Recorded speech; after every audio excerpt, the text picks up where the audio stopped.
planos generales y construir lo que nosotros en realidad nos den la gana construir. En el caso de la música se agarró la música más duradera, los famosos boleros que se están reciclando desde hace un buen rato, los seguimos escuchando porque su estructura es buena. Seguramente, si ustedes se ponen a contar las sílabas, casi de cualquier canción se van a dar cuenta que son de 8 sílabas. En el caso bueno, del idioma español. Eso es una estructura que aprendimos desde hace mucho tiempo, desde el siglo de oro para acá, que se ha quedado mentalmente, y la poesía era un elemento, era una herramienta de memoria, era para fijar las cosas en la cabeza de manera más fácil. Entonces, en la medida en que esa herramienta esté mejor afinada, nos vamos a acordar mejor de las cosas. Verde, viento, etc. Vean las canciones y van a ver que tienen 8 sílabas, y las que estén rimadas se les van a quedar más fácilmente en las orejas y van a poder repetirlas más adelante. Yo creo que es muy difícil, a menos de que me desmienta alguno de ustedes, que me digan en 5 años una canción de esas que, ¿cómo se llaman?, de rap, raperas. Se quedan mucho porque tienen cierto ritmo, pero creo que son también parte de la cultura efímera, porque está hablando de cosas muy inmediatas que se van como en la, pues es como la comida chatarra. La comida chatarra de los tiempos es igual a la de ahora, pero las formas son diferentes. Las consumimos, nos dan energía muy rápido, las desechamos y van a ser sustituidas por otra comida con unas características similares, cuya cultura pues, nos vamos a acordar nosotros. Ustedes se van a acordar de la suya en unos años, pero en realidad no habremos modificado mucho las cosas. Yo creo que uno de los grandes problemas que tenemos en México y en el mundo tiene que ver con la palabra y sobre todo con esa otra parte de la palabra y de la escritura que es la educación. Ahorita vemos en la Ciudad de México movilizaciones de chavos del Politécnico que no están conformes con el cambio de plan de estudio. Hemos visto cómo algunas autoridades han quitado materias como ética y filosofía en aras, decía el gran Vicente Fox, de la modernidad o de un progreso que para mí, en términos concretos y absolutos, es improductivo. Porque la idea es, el progreso no es producir y producir, sino producir con cierta dirección. Si nosotros quitamos esas herramientas que fortalecen nuestra memoria social o humana de nuestro panorama general, difícilmente vamos a seguir caminando hacia adelante y vamos a seguir reciclando nuestros errores de muchas maneras. La educación, les digo, ha tenido muchas etapas y yo creo que en el mundo en general ahorita está en un momento de crisis en donde se tienen que replantear muchos planes de estudio para estar más cerca de las necesidades de las personas. Seguimos creando luego muchos cuadros, sobre todo no los tecnológicos porque están más atrasados, pero en general en la educación estamos creando cuadros de chavos que no van a tener oportunidades de trabajo. ¿Por qué? Porque están saturadas las materias. Yo estudié comunicación, estudié periodismo y es una de las carreras más demandadas que tienen más población actualmente. Se me hace un crimen seguir fomentando que se sigan inscribiendo esas carreras porque no hay más cadenas de televisión, porque no hay más periódicos, porque no hay más estaciones de radio. Y si eventualmente se van a abrir, que eso va a ocurrir, van a ser muy pocas las plazas que se puedan ocupar. Entonces, mientras más elementos tengamos para ver lo que nos está pasando ahora, para ver atrás y proyectarnos hacia adelante, vamos a tener una mejor calidad de vida. La educación es, yo creo que la diferencia que hace a países como Alemania y como Estados Unidos y como Japón, hace la gran diferencia. Pero uno piensa que siempre la educación superior, que son el MIT, que son los grandes institutos, que son las grandes universidades, que es Harvard, etc. Y no necesariamente. El secreto de la educación y el por qué esos países son muy avanzados es por su educación básica. Cuando tenemos una educación básica sólida, vamos a saber justamente que hay cosas que no tenemos que discutir. Piensen, por ejemplo, en el trazo de una avenida aquí. Cuando tenemos la educación básica, no lo vamos a poner a discusión. No vamos a decir, a ver, ¿quién vota porque pongamos la avenida y quién vota porque no? Y no va a llegar el político a decir, no, esta avenida no puede estar aquí porque mi tía Chulita vive adelante. Y va a pasar con la corriente de petróleo mexicanos allá en el DF, en donde toda lo que era Reforma, tuvieron que hacer una gran curva, porque ahí vivía la casa del Techolito del presidente. Es absurdo. Y en términos de tiempo, y en términos de producción, le dieron la torre a una vía que podía haber sido más rápida. Ese tipo de decisiones no podemos seguirlas discutiendo, son cosas obvias, o sea, es como si discutiéramos, soltamos esto aquí para que se caiga, lo soltamos allá. Es absurdo, o sea, vamos a hacer otra cosa, no vamos a discutirlo porque no vamos a llegar a ninguna parte. Lo que les decía de las células madre, hubo un gran debate en la iglesia cuando hablaban de las células madres, que se las tomaban, las empezaron a tomar de los embriones, discutían del origen de la vida, de si estaba permitido o no estaba permitido. ¿Qué hicieron los científicos como parte de la comunidad de la que ustedes forman? Dijeron, bueno, vamos a ver dónde podemos sacar esto. Y ahora los científicos en Israel y en Estados Unidos lo que hacen es raspar la piel y de ahí sacan células madre. Entonces, esa discusión bizantina que surgió a partir de los embriones quedó superada. Y si, mientras más herramientas técnicas y científicas tengamos, vamos a ver las cosas de otra manera. Hace tiempo, el concepto de vida, por ejemplo, se centraba en la idea de que el corazón, cuando dejaba de latir, la gente estaba muerta, la persona moría. Ahora, gracias a la ciencia y la tecnología, sabemos que la muerte se detecta cuando no tiene ya actividad cerebral en el cuerpo. Puede estar ahí, pero ya no está. La discusión de si está bien una persona o no, si es persona o no, ya los científicos y los técnicos no la discuten, saben que es así. Se acabó. Entonces, en la medida en que nosotros sigamos construyendo ese conocimiento y tengamos la capacidad de fijarlo y no tenerlo rudimentariamente en la cabeza y no poder, no saber transmitirlo, nos va a seguir deteniendo. Por eso creo que la palabra es una herramienta fundamental para el desarrollo de cualquier tipo de vida.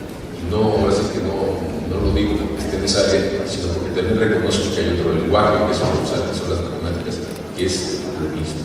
Si no se tiene ese lenguaje, si no se tiene ese conocimiento, difícilmente vamos a poder seguir ese camino. Pero más que seguir hablando, me gustaría interactuar con ustedes, preguntarles si les gusta el cine o no les gusta, si leen libros y con qué frecuencia, y compararlos con los datos que tengo, por ejemplo, de los medios de cultura de nuestro país, que siguen siendo para llorar. Se ha invertido, del año 2000 para acá, se han invertido 4 veces más, se ha cuadruplicado el uso de recursos del año para fomentar la educación y tenemos el mismo promedio de lectores que hace 2 años. Es una locura. Estamos echando dinero, no se hace todo, pero no está funcionando. No es una cuestión de meterle más. Desde mi punto de vista, para fomentar el gusto por la lectura, no tenemos que hacer a través de dispositivos electrónicos o tabletas, porque hay absurdos en donde ya nos dimos cuenta que podemos llevar computadoras donde tenemos luz eléctrica, podemos llevarlas a otra parte, las escuelas no tienen techo, entonces tenemos que empezar a resolver cosas concretas. Pero bueno, si tienen alguna pregunta o comentario.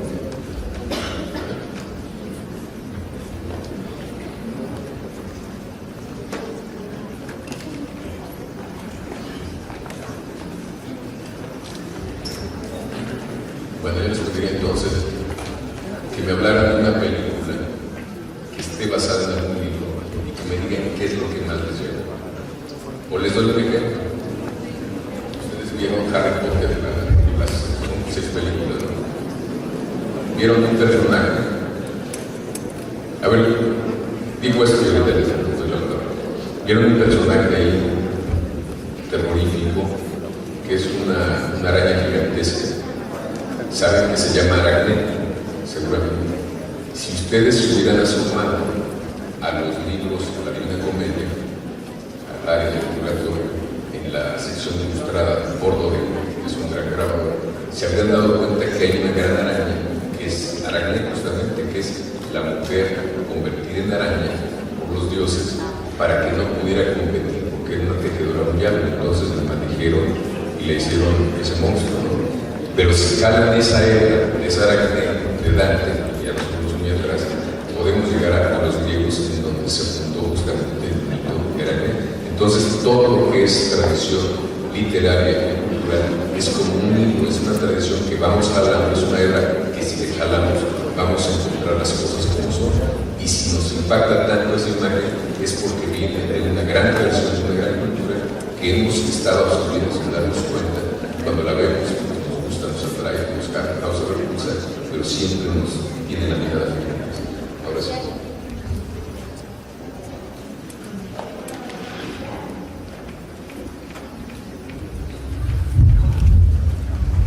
Sí, bueno, una de mis inquietudes a partir de la conferencia, bueno, que son muchas, tú mencionabas la cuestión de la lectura. Yo veo por mis sobrinos que leen en la primaria, pero más que enfocarse en entender lo que leen, les piden que sea lectura de velocidad. ¿Tú qué observación hay que hacer?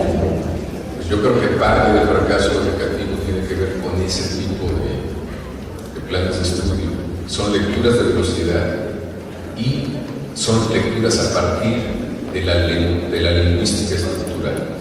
A los chavitos de ahora les enseñan a hacer como árboles, un rollo arbóreo, en donde dicen, en un párrafo, empiezan a sacar núcleo directo, sujeto, adjetivo tal, adjetivo cual, y les ponen el párrafo a los niños y lo sacan, o sea, son muy hábiles. Pero esas materias yo las empecé a tomar hasta que estaba estudiando literatura, y en la licenciatura, que era justamente lingüística, me parece una herramienta muy útil, pero se me hace una apuesta absolutamente errónea. Porque lo importante de que un niño se acerque al párrafo o un texto es entender lo que está diciendo, no cómo está estructurado. Los niños no van a ser lingüistas. Quizá alguno lo sea, y en ese momento todo un sistema educativo, toda una inversión de tiempo y de dinero va a tener sentido por un alumno. Pero para nosotros no es un fracaso, porque ni siquiera se van a sacar a la lectura a leer cosas que les gustan. Uno, el principio básico de la lectura es leer lo que a uno le gusta y tener la capacidad de decir, esto me conozco y esto me cuento.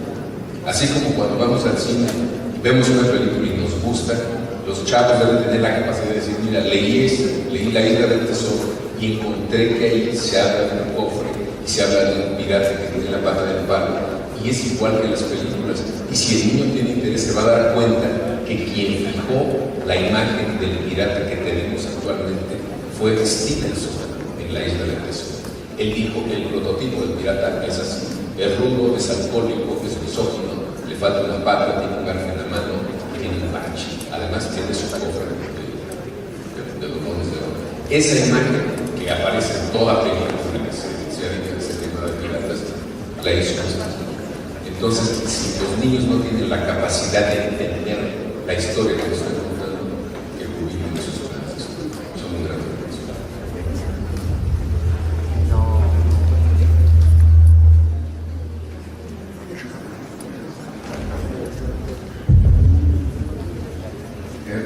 Me llamo Víctor. Estaba comentando un momento de las lecturas o de los libros. A mí lo que me llamó mucho la atención es Bajo la misma estrella. La temática que va abarcando habla de los sentimientos, una enfermedad, una sentencia final, pero abarca también el tema de los rabos. Es lo que me llama mucho la atención. ¿A dónde llegan y a dónde nos empuja una relación? Tuviera más lecturas de ese tipo que las trascendieran así. Otro ejemplo que me llama mucho la atención, precisamente ahora, es como el libro de la noche de Terror y lo que se Roja Amanecer. Como que dejan muchos huecos. O sea, ahí todo. La noche de la terror, hay que pensar que si tenemos una cultura de lo que pasó en 1968, es gracias a ese libro. Si no existiera ese libro, los libros de texto, consulten los que ya es oficial, que ya ponen una referencia de 68. Y si la ley no dice que hubo una cosa, no se está estudiando, eso no es dar información. Una especialista en historia, Josefina Soraya Vázquez, me decía que una de las grandes discusiones de quienes decidieron que iban a ponerse en los libros de historia fue justamente ese 68. Y lo fueron haciendo en los chicos. Se quedó en una línea. Dice, para mí ese es un error, porque es no tener memoria. La memoria importa, de verdad, porque si no vamos a repetir lo mismo. En la medida en que tengamos más presente lo que pasó, vamos a tratar de quitar las cosas tontas y vamos a tratar de hacia adelante cosas técnicas. En el caso de los libros que tú dices, bueno, los libros de tienen que atrapar. Yo creo que la eficacia de un libro la podemos medir por la emoción que te provoca. Si un libro, así sea un libro clásico, no te emociona, no te preocupes, no fue escrito para ti ahora. La Divina Comedia es un libro para mí fundamental, me encanta, vuelvo a él cada vez que puedo, por el Fausto de Goethe, pero sé que no todas las personas tienen el mismo gusto que yo, y tal vez sea un lenguaje un poco más difícil para algunos y para otros, y no pasa nada. Es como la comida, cuando uno va a comer, pues no vamos a comer siempre paella, nos gusta a todos, pero si no, diario vamos a comer paella, es muy indigesta. Prueben una semana, no van a comer paella en su vida. Lo mismo pasa con los libros. Hay libros, digamos, de acompañamiento. Cuando vamos de viaje, leemos una novela policial, el lenguaje es fluido, rápido, nos cuenta una historia, un crimen, algo. Ya, nos sentimos bien, comentamos incluso el libro. Y hay otros libros que son como más elaborados, como esa comida que de repente la degustamos y decimos, wow, qué sabor tiene. Y tratamos de repetirlo en la cocina. Y en el caso de nosotros, tratamos de repetirlo en un escrito. Chavos cuando quieren acercarse a una muchacha, se roban algunos versos que escucharon por ahí y dicen que eran de ellos. ¿Y saben qué? Eran de ellos. Ellos los hicieron suyos. Maestro, una duda muy alta que tengo es lo que usted dijo de la necesidad de poner algo que simplemente en el hecho no se disfruta. ¿Por qué poner psicología en las películas de cine actual?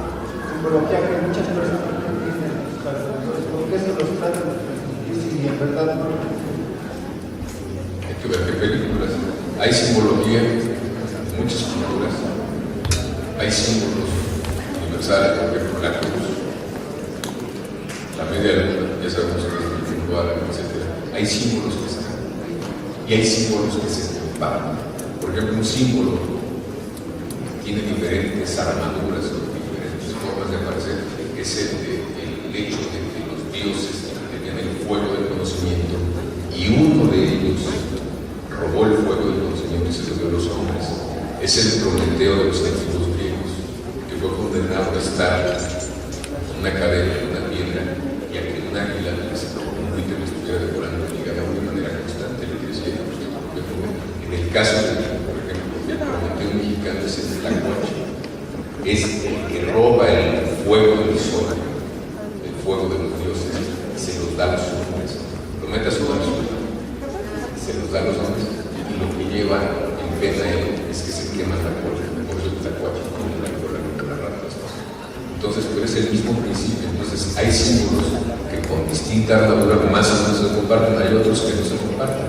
Y si aparece, por ejemplo, en películas, mucha simbología que no conoces, es seguramente porque pues, viene de un productor o ser de otra cultura muy distinta a la tuya, pero lo que te puedo asegurar es que cada vez vamos a compartir por la globalización más símbolos de todas partes. Incluso lo vemos ahora con la moda de los tatuajes. Yo veo símbolos y digo, bueno, pues celta, ¿de dónde los sacas? Pues de una revista de cultura celta. ¿Qué hicieron? ¿Sabes qué quiere decir? No, pero me gustó. Entonces, ¿qué hace la chava? Dice que los tatuajes hacen este celta. En algún momento tal vez sepan lo que significa y vamos a hacer esa cultura global que espero que lo hagamos bien, ¿no? Si la estrategia de inyectar recursos para fomentar la lectura está fracasando, ¿cuál sería, desde su muy particular punto de vista, la mejor estrategia para fomentar la lectura en nuestro país? Recomendar cosas que a uno le gusten.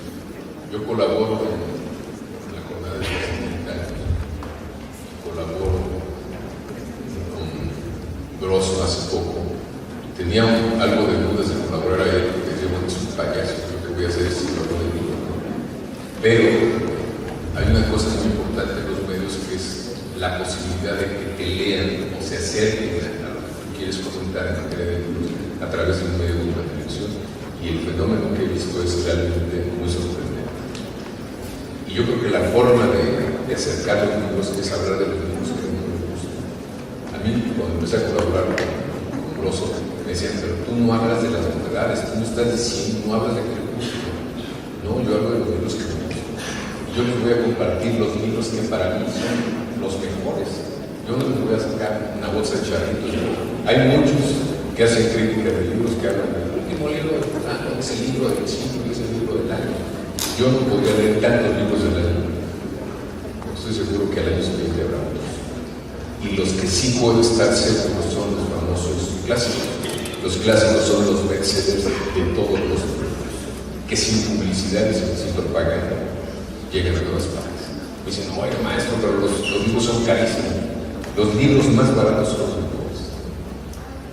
Hay versiones del Quijote de a 3,000 pesos, de a 2,000 y de a 50 pesos. Y hay versiones de Fausto de Goethe de lo mismo. La forma más fácil para acercarse a los libros es, por ejemplo, meterse a la colección de Borges y Malcolm. Todos esos libros valen la pena, todos. Y cuando empiecen a leerlo se van a dar cuenta y van a decir, wow, pero Frankenstein, lo que yo estaba leyendo es un chiste. Y si leen al Fausto de Goethe y se meten al capítulo de las brujas de Malcolm, van a decir, wow, esto sí es una historia de brujas, no lo que estoy leyendo ahorita. Es bastante light.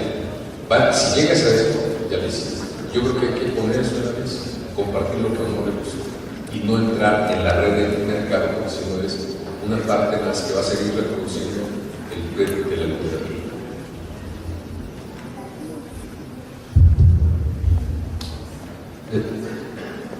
A mí en lo personal disfruto mucho de la música de los 70s por mi época. Sin embargo, yo decía que me gustaba, no sé por qué, pero cuando llego a los 80s, a los 90s, a los 2000, 2014, y siguen todavía teniendo mucho éxito, y además la están reproduciendo todavía mucho más. Entonces, al principio me quedaba claro que la estructura musical era la correcta, la adecuada, y el género tan vasto que salió en esa época. Ahorita con lo que comenta, puede checar las estructuras de la letra, porque algo tiene mucho que ver sobre ello. Y a diferencia, por ejemplo, de la banda, si ha tenido éxito, es más que nada por una cultura regional.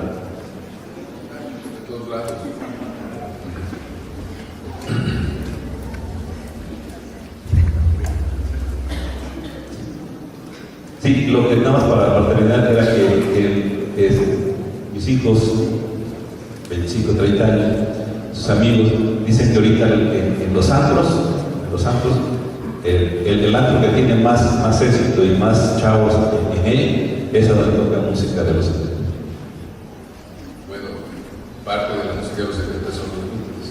Y los chavitos, los adolescentes, no, los adolescentes están oyendo los Beatles.